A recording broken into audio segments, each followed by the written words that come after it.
Hello everyone. बेटा आज हम स्टार्ट करने जा रहे हैं अपना न्यू टॉपिक किरचॉफ्स लॉ। और किरचॉफ्स लॉ में आपको दो रूल या लॉ पढ़ने हैं और वो हैं आपके KCL and KVL. KCL means Kirchhoff's current law, KVL means Kirchhoff's voltage law. तो बेटा मैंने आपको पहले भी पढ़ाया है ये, है ना। तो आप मेरी पहली वाली वीडियो में इनके बेसिक कंसेप्ट देख सकते हैं।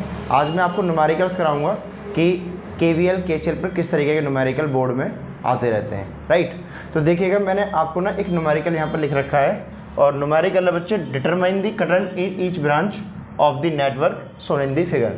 ये आपको एक इलेक्ट्रिकल नेटवर्क दे रखा है जिसमें कुछ सेल्स लगी हुई हैं, रजिस्टर्स लगे हुए हैं, उनमें से करंट पास हो रहा है।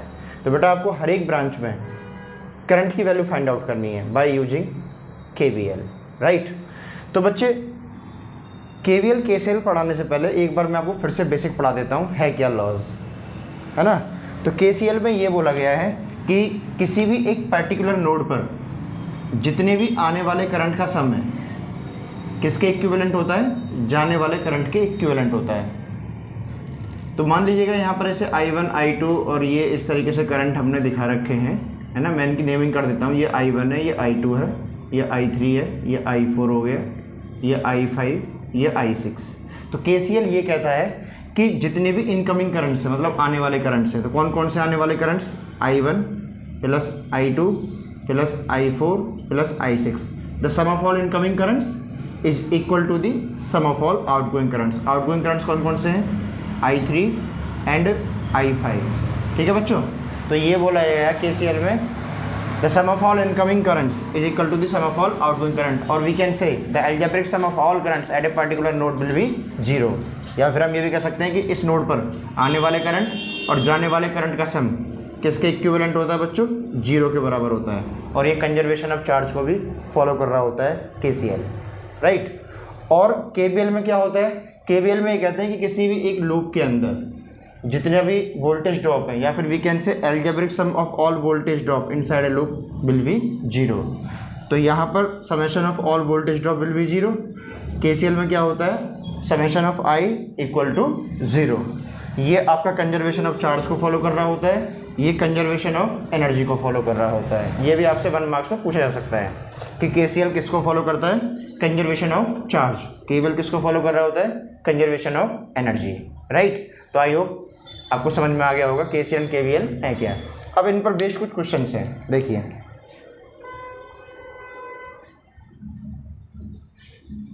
इस क्वेश्चन में आपको ऑलरेडी करंट की डायरेक्शंस दे रखी हैं हर एक ब्रांच में, तो यहाँ पर आपको केसीएल लगाने की नीड नहीं है। आप क्या करोगे, यहाँ पर डायरेक्ट केवीएल लगाओगे। तो केवीएल लगाने के लिए मैंने आपको ट्रिक बताई थी कि आपको सबसे पहले लूप्स फाइंड आउट करने हैं। किसी भी एक इलेक्ट्रिक सर्किट में जितने लूप्स होते हैं उतने ही करंट्स होते हैं। तो यहाँ तो सर करंट हमने ऑलरेडी मान रखे हैं I1 I2 एंड I3, तो यहाँ 3 करंट है तो 3 ही लूप हो जाएंगे। वैसे लूप निकालने का जो फार्मूला है वो कितना होता है, number of loops. Number of loops in electrical circuit किसके बराबर होता है, B माइनस N प्लस 1 के बराबर होता है। B means branch in the electrical circuit, N means node in the electrical circuit, और 1 आपको ऐड कर देना है, क्लियर। तो ये आपका फार्मूला होता है नंबर ऑफ लूप्स निकालने का। आप इसमें वैल्यू पुट करके देखिएगा, आपको 3 लूप यहाँ नजर आएंगे। और वो 3 लूप कौन कौन से बच्चे, मैं उनको मान लेता हूँ। एक लूप है मेरा यहाँ पर ABCA, इसमें आप कोई सी भी डायरेक्शन चूज कर सकते हैं, मे बी क्लॉकवाइज और एंटी क्लॉकवाइज, आपकी मर्जी है। करंट हमेशा या फिर आपके आंसर हमेशा सही आएंगे। करंट आप किसी डायरेक्शन में फ्लो करा लीजिएगा, वो मैं भी आपको करके दिखाता हूँ किस तरीके से सॉल्व होगा। तो ऐसा नहीं है कि सर मैंने एंटी क्लॉकवाइज ले ली डायरेक्शन, किसी ने क्लॉकवाइज ले ली तो आंसर डिफरेंट आएगा, नहीं। करंट के डायरेक्शंस आप कैसे भी एज्यूम कर लीजिएगा, है ना, लेकिन आंसर आपके सही आएंगे। तो देखो आंसर किस तरीके से हमें निकालना है। तो मैं इसमें करंट की डायरेक्शन ऐसे कंसिडर कर लेता हूँ, लूप फर्स्ट में, और लूप सेकंड में मैं ऐसे मान लेता हूँ, ये रहा लूप सेकंड, और ये लूप थर्ड है, इसमें मैं इस तरीके से एज्यूम कर लेता हूँ, ये आपका लूप थर्ड हो गया, ठीक है बच्चों। तो यहाँ पर करंट थे 3 I1 I2 I3 जो आपको फाइंड आउट करने हैं। तो जितने करंट उतने ही लूप्स होते हैं इलेक्ट्रिकल सर्किट्स के अंदर, राइट। ये बात याद रखना, जितने करंट्स हैं उतने ही क्या होंगे, लूप होंगे, है ना। तो यहाँ केसीएल नहीं लगाना है क्योंकि ऑलरेडी गिवन है पहले से ही, अदरवाइज आपको केसीएल लगाना होता सारे इसमें। तो देखो यहाँ पर 3 लूप हैं। तो मैंने आपको पहले पढ़ाया हुआ है कि अगर किसी डायरेक्शन में करंट की डायरेक्शन ऐसे दे रखी है, मान लीजिएगा ये रजिस्टर है R ओम, और यहाँ से आई फ्लो हो रहा है। जैसे इसमें ऑलरेडी 4 एम्पियर 4 ओम में से कितना जा रहा है करंट, I2 पास हो रहा है। तो आपके पास दो डायरेक्शन है चलने की इस ब्रांच में, एक तो यही है जिसमें चला हूँ अभी इसके सामने, नहीं इसके साथ, और एक हो सकती है जस्ट अपोजिट इसके सामने से। तो दो पॉसिबिलिटीज़ हैं करंट की इस ब्रांच में फ्लो होने की आपकी। आप दो तरीके से चल सकते हो इस वाली ब्रांच में। अगर आप सेम डायरेक्शन में चलोगे इस वाले करंट के जैसा अभी चल रहे हो, ध्यान सुनना, अगर आप इस I2 के रेस्पेक्ट में मतलब सेम डायरेक्शन में चलोगे तो मेरे बच्चे जब आप ऐसे चलोगे ना इधर से सेम डायरेक्शन में, तो करंट मैक्सिमम से एंट्री करता है, मिनिमम की तरफ जा रहा होता है। तो क्या होता है, एक वोल्टेज ड्रॉप हो जाता है। ड्रॉप मतलब +2 नेगेटिव जा रहा है तो डिक्रीज कर जाएगा। तो ये आपको क्या लेना है, यहाँ पर वोल्टेज ड्रॉप माइनस का I2R लेना है। यही है KVL। अगर आपकी डायरेक्शन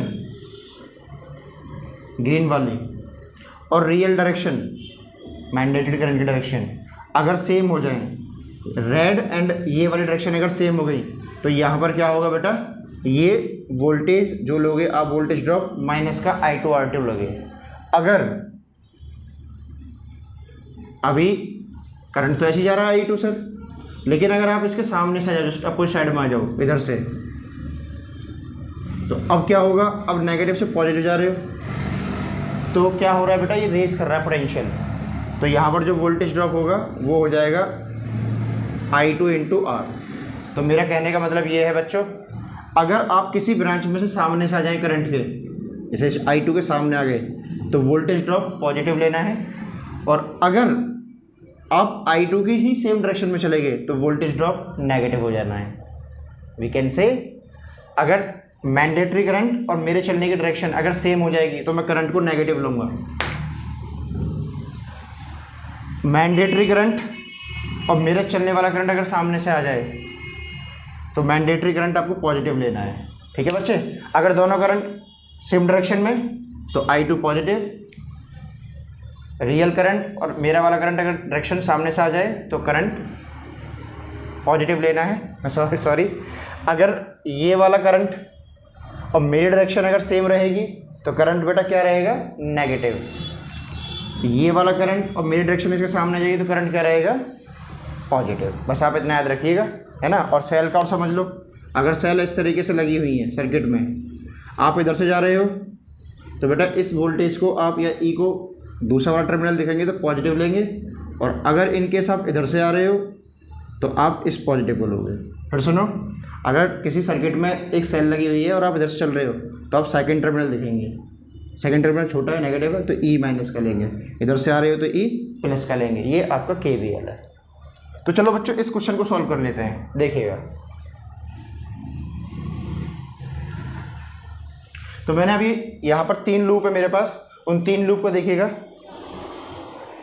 सबसे पहली बात करते हैं इन लूप फर्स्ट, या we can say sir in loop ABCA। देखिएगा,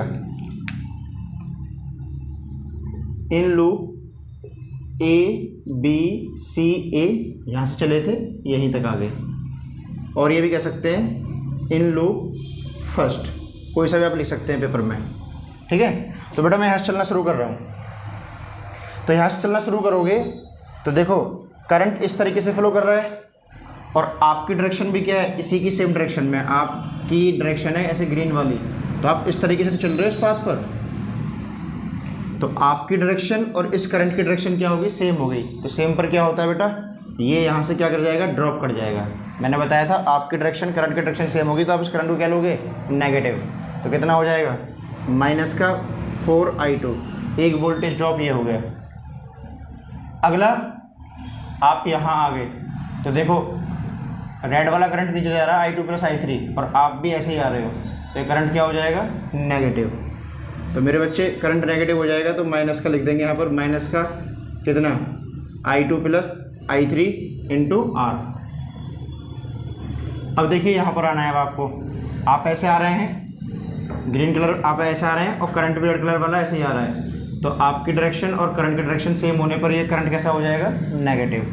तो माइनस का I1 × 1 ओम, और ये सेल का दूसरा टर्मिनल कौन सा है, पॉजिटिव है, तो कितना ले लेना है, प्लस का 10 वोल्ट इज इक्वल टू 0। तो बेटा इस लूप के अंदर जितने भी वोल्टेज थे, वोल्टेज ड्रॉप्स हुई थी, सेल्स थी, उन सभी का सम कितना हो गया? 0 हो गया। इसको सॉल्व करेंगे तो कितना हो जाएगा? माइनस का 4i2 माइनस का 2i2 माइनस का 2i3 माइनस का i1 प्लस का 10 इज इक्वल टू 0, राइट।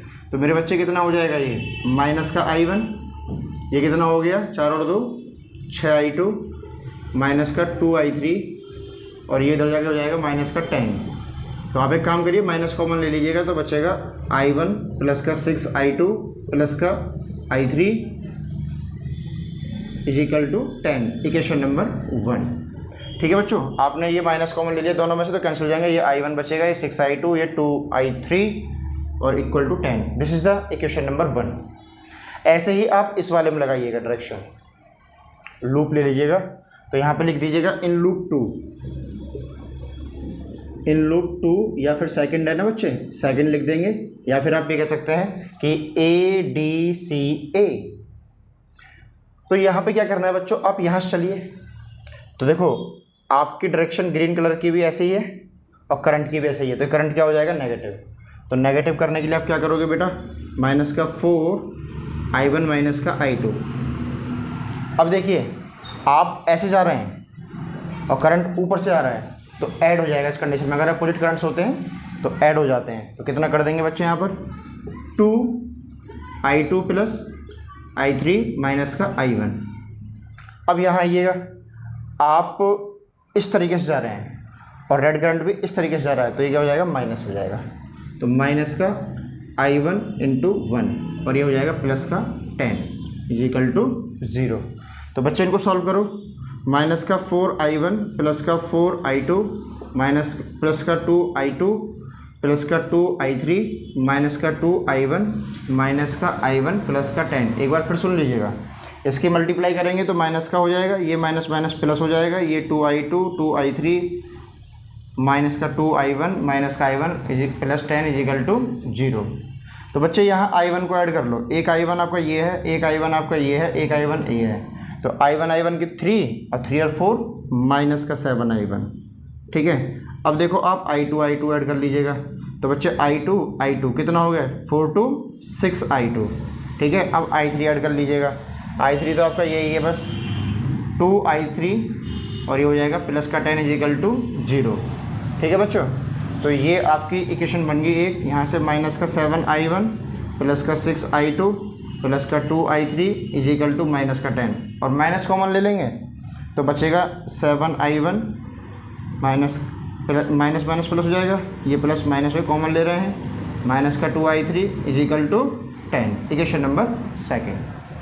तो आपके पास यहाँ पर बच्चों 2 इक्वेशन आ गई हैं, इस लूप की और इस लूप की। इन इक्वेशंस को मैं यहाँ लिख देता हूँ। अभी पहली इक्वेशन क्या थी फर्स्ट लूप में?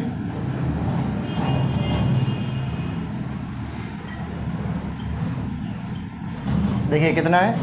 i1 plus 6i2 plus 2i3 is equal to 10, equation number 1। और ऐसे ही क्या है ये वाली इक्वेशन? 7i1 माइनस का 6i2 माइनस का 2i3 इज इक्वल टू 10, ये सेकंड इक्वेशन थी। तो बच्चे ये 2 लूप की इक्वेशन है, पहली वाली ये है, दूसरी वाली ये है। अब मैं थर्ड लूप की इक्वेशन में लिख लेता हूँ। आफ्टर दैट हम इसको सॉल्व कर रहे होंगे, वहाँ से i1 i2 की वैल्यू आपको मिल जाएंगी। देखिएगा,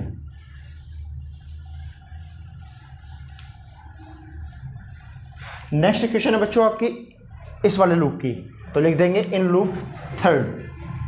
क्या है? In loop third. या फिर ये कहेंगे कहाँ से चलना है? यहाँ से चल लो, DEBCD।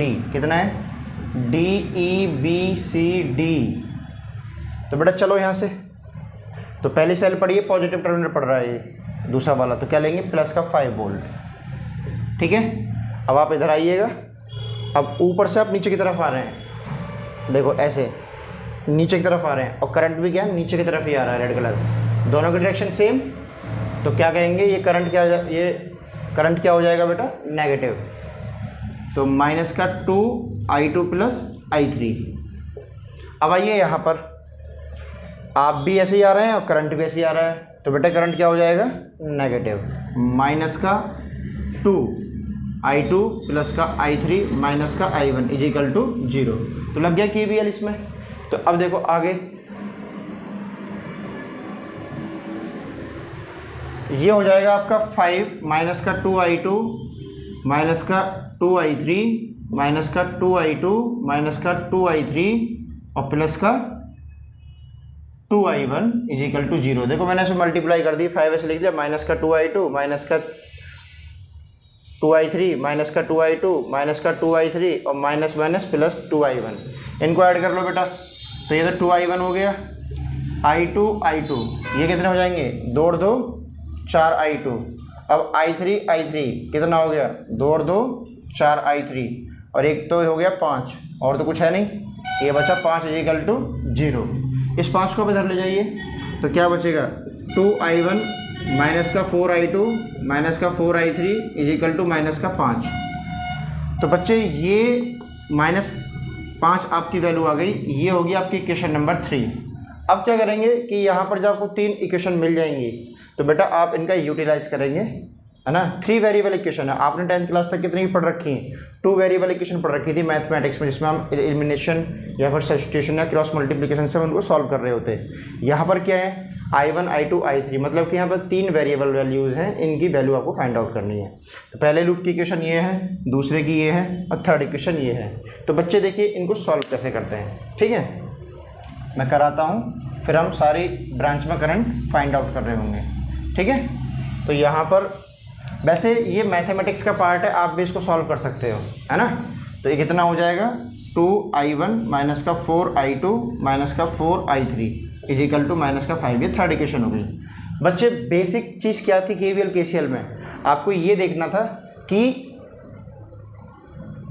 हम केवीएल फॉलो कैसे कर रहे होते हैं। तो मैं एक बार बता दूं, केवीएल में क्या हो रहा होता है बेटे, आपकी डायरेक्शन जो आप चूज करते हो और मैंडेटरी डायरेक्शन जो केसीएल के थ्रू लग रही होती हैं, अगर दोनों सेम हो जाएंगी तो ये वाला करंट क्या हो जाता है, नेगेटिव हो जाता है।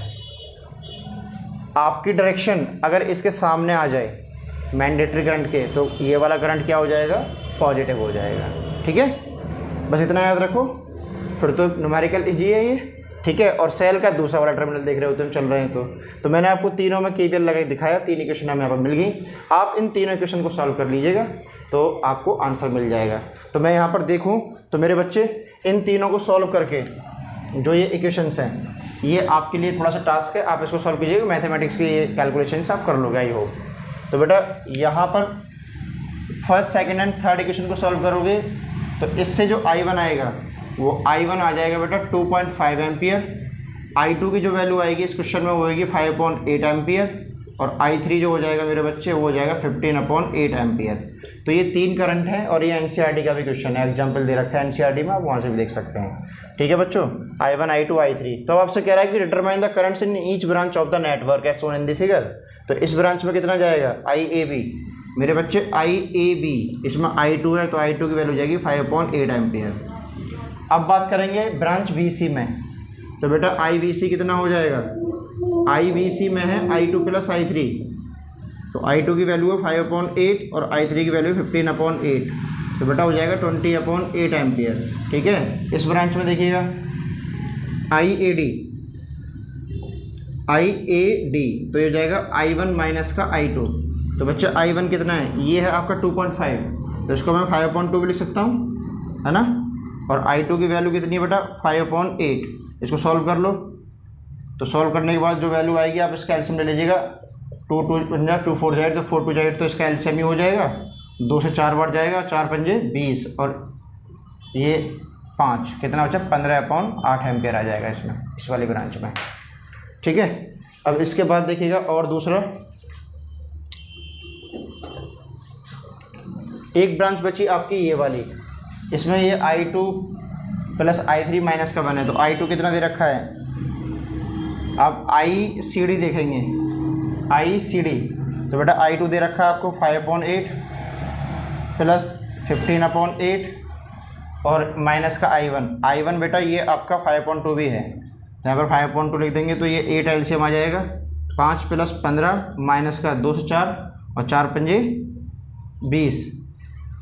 फिर देखो ये 5 15 2 चौके 8, 2 4 8 और 4 5 20, तो ये हो जाएगा 15 20 में से 20 जाएंगे तो 0, तो इसमें कितना हो जाएगा 0 एम्पियर हो जाएगा। और तो सारी ब्रांच हो गई। इसमें और देख लो I1 में जा रहा 2.5, तो IAC हो जाएगा 2.5। ठीक है, तो ये आपका क्वेश्चन था। ठीक है, तो इस तरीके से आप क्वेश्चन सॉल्व करेंगे। KVL में बस एक ही कंसेप्ट याद रखना है, मैंडेटरी डायरेक्शन ऑफ करंट और आपकी डायरेक्शन अगर सेम हो गई तो मैंडेटरी करंट नेगेटिव हो जाता है, और अगर मैंडेटरी करंट ऐसे दे रखा है और आप उसके सामने आ जाओ तो मैंडेटरी करंट पॉजिटिव हो जाता है। ठीक है, ये बात आप याद रखिएगा। ठीक, तो बच्चे ये आपका KVL पर बेस्ड एक न्यूमेरिकल था, अच्छा न्यूमेरिकल था ये, है ना। तो आप इस तरीके से और भी क्वेश्चन लगाएंगे। अब देखिएगा एक और न्यूमेरिकल हम यहाँ पर लेते हैं। ठीक है, देखिएगा दूसरा न्यूमेरिकल।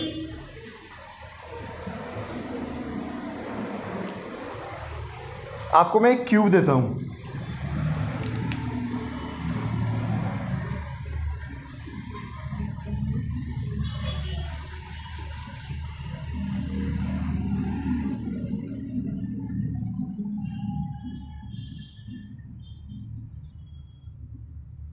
ठीक है, ये दे रखी है एक वैल्यू, और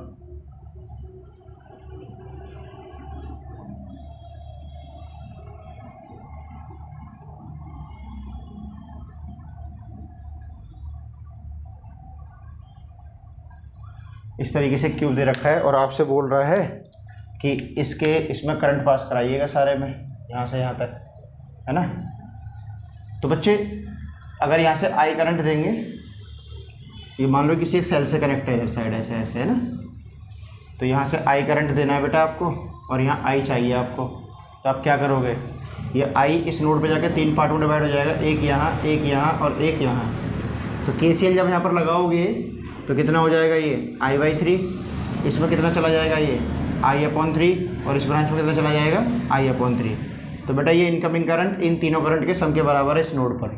ठीक है, अब क्या करेंगे आगे कि इस I/3 को यहाँ पर दो डायरेक्शन मिल रही हैं, एक इधर जाने की और एक इधर जाने की। तो बेटा I/3 दो पार्ट में डिवाइड हो जाएगा, तो ये इनकमिंग करंट किसके बराबर हो जाएगा, आउटगोइंग करंट के सम के बराबर हो जाएगा। तो इस ये I/3 दो पार्ट में टूट के I/6, और यहाँ कितना हो जाएगा, ये I/6।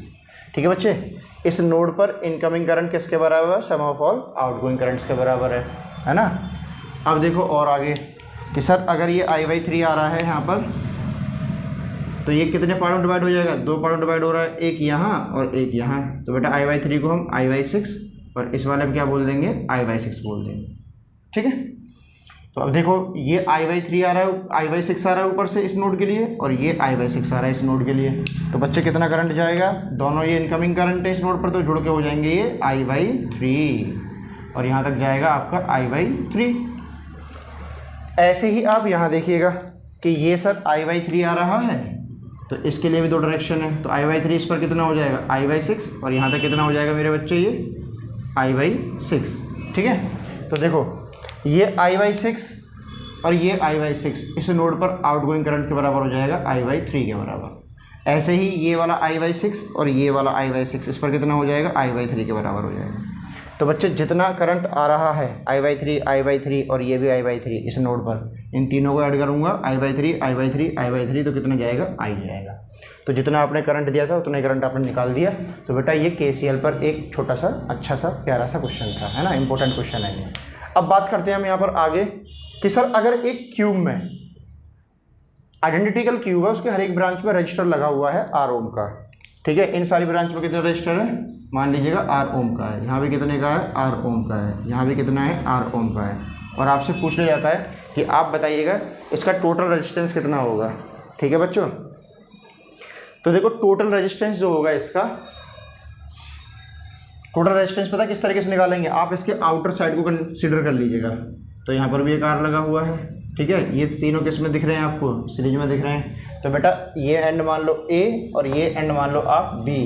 तो इस क्यूब में अगर सारी 12 की 12 ब्रांच में रजिस्टर आपका R ओम लगा हुआ है, आइडेंटिकल क्यूब है, तो मेरे बच्चे इसका R इक्विवेलेंट पता कितना हो जाएगा, इस वाली ब्रांच में रेजिस्टेंस कितना आ जाएगा, इसे I/3 है ना, तो मेरे बच्चे इसको कर देंगे R/3। यहाँ पर कितना है, इसमें I/6 है, तो इसमें रेजिस्टेंस कितना हो जाएगा, R/6, और यहाँ कितना है I/3, तो रेजिस्टेंस कितना हो जाएगा, R/3। तो बच्चे 6 एलसीएम हो गया 2r plus r plus 2r कितना हो जाएगा बच्चे यहाँ पर 5r/6। तो ये RAB है। क्या है? RAB है आपका, R इक्विवेलेंट है।